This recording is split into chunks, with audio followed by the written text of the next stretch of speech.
Bueno, muy buenas tardes para todas y todos. Entonces, siguiendo un poco con la disertación que está haciendo la profesora Olga, pues primero tendríamos que hablar un poco sobre el Catatumbo. El Catatumbo, pues, está en la parte nororiental de Colombia, precisamente frontera con Venezuela, y el Catatumbo lo componen 11 municipios. Es la mitad del departamento de norte de Santander, más o menos con una extensión de 1 millón de hectáreas. Hay que entender un poco que el Catatumbo em, se conforma pues a partir del siglo XX como desde unos procesos de colonización tardía y que estos procesos de colonización tardía hicieron que muchos campesinos llegaran a esta zona, fruto pues de una reforma agraria fallida. Los procesos de colonización que se dan en la región del Catatumbo a partir de los años 60 fueron muy fuertes, donde llegó mucha gente de varias regiones del país. Y esto hizo que en estas regiones de colonización tardía, pues no hubiera presencia del Estado y la pobreza de las personas que habitaban allí en el territorio fuera pues una pobreza muy marcada en la región con esa ausencia del Estado colombiano. También hay que entender un poco que en la región del Catatumbo empezó a haber presencia guerrilleras anteriores a este paro del nororiente. Entonces tenemos una llegada del ELN a la región del Catatumbo cerca de finales de los 70, el EPL que llega a comienzos de los 70 y la FARC que llega a finales de los 70. El ELN llega a finales de los 60. ¿Sí?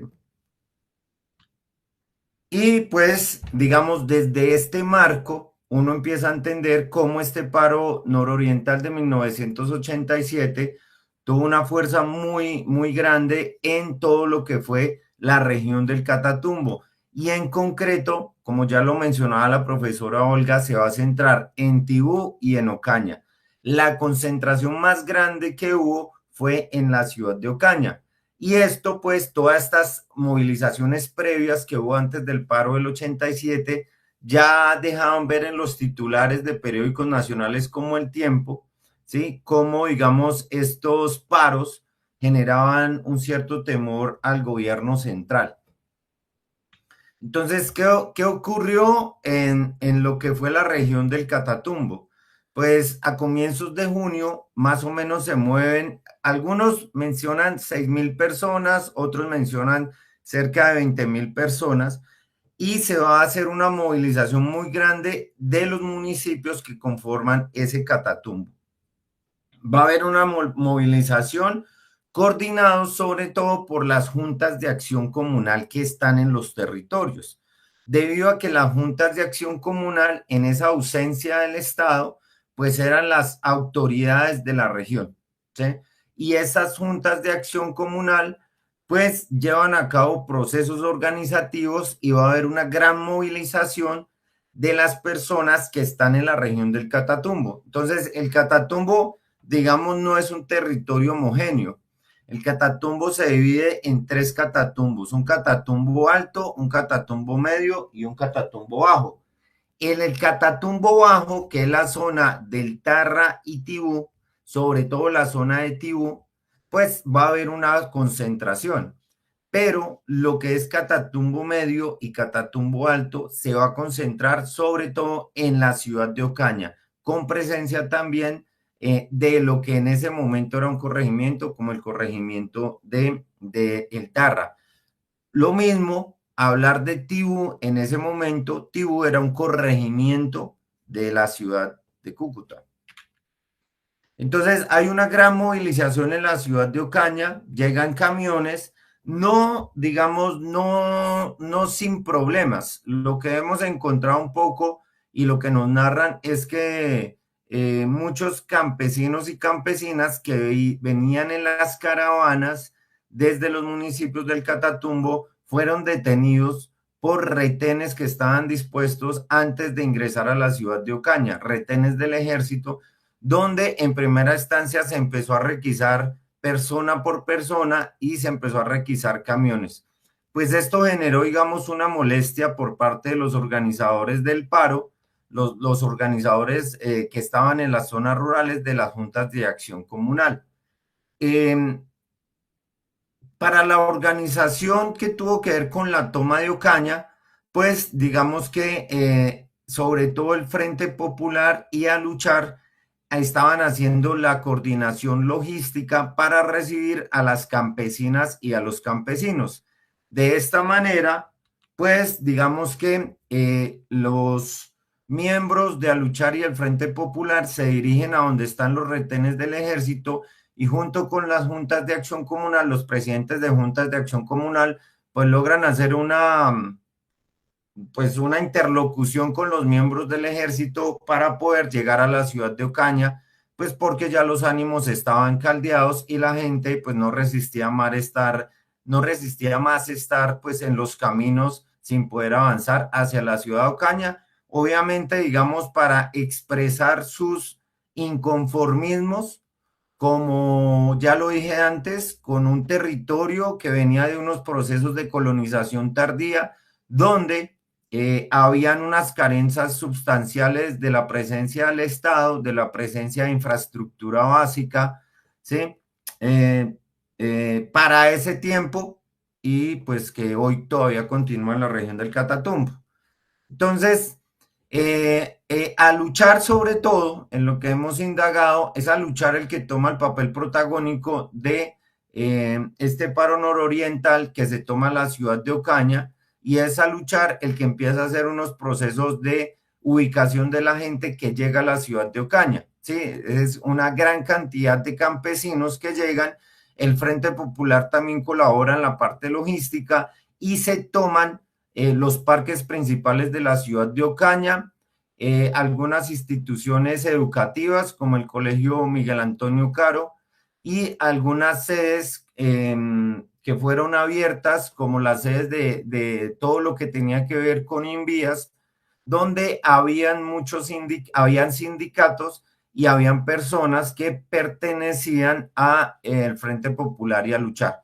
Entonces la ciudad entera se paraliza y hay una toma por parte de los campesinos y las campesinas de el Catatumbo con un papel también protagónico organizativo y de vocería por parte de Aluchar y por parte del Frente Popular.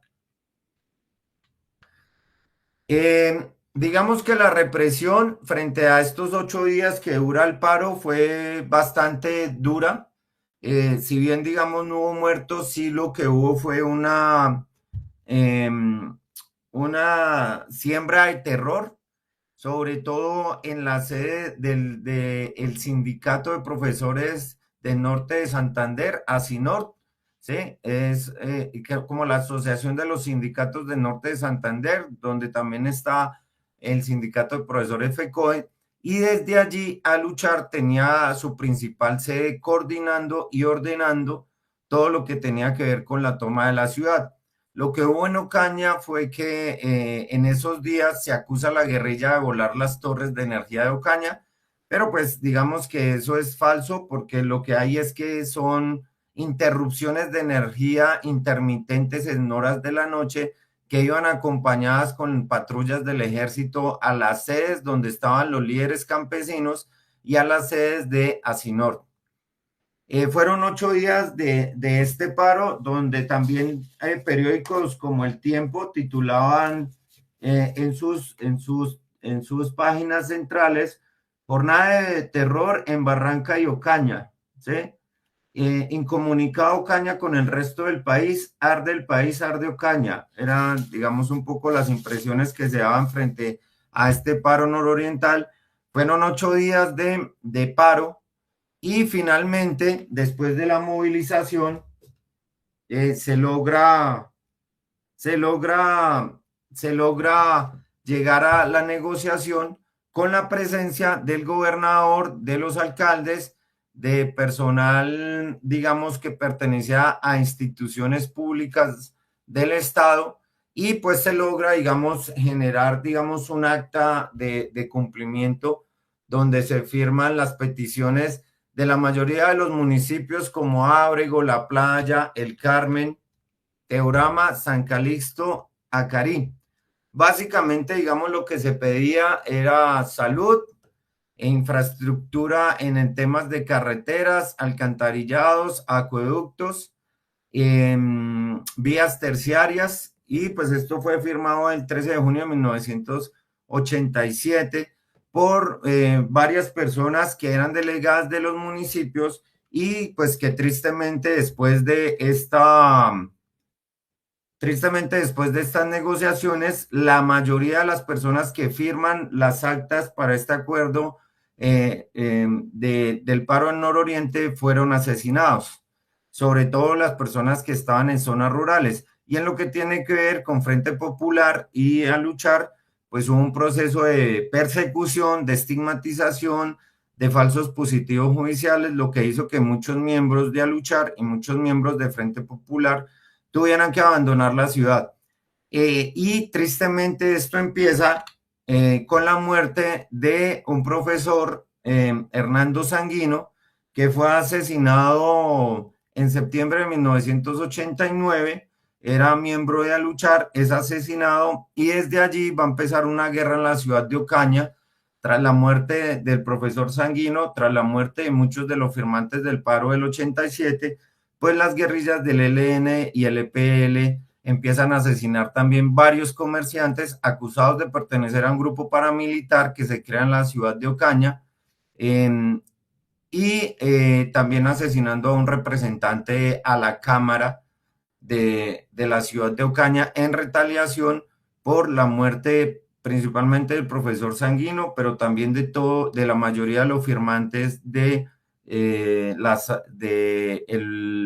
actas de acuerdo del paro de 1987. Muchísimas gracias por escuchar, espero que me hayan escuchado, que la señal haya estado bien, porque por acá está lloviendo mucho y pues todavía después del paro del 87 todavía hay muchas necesidades acá y una de esas es la conectividad. Bueno, José Manuel, muchísimas gracias por tu intervención. Entonces, complementaste, digamos, esa es nuestra presentación de un avance de investigación de este trabajo que desarrollando este año.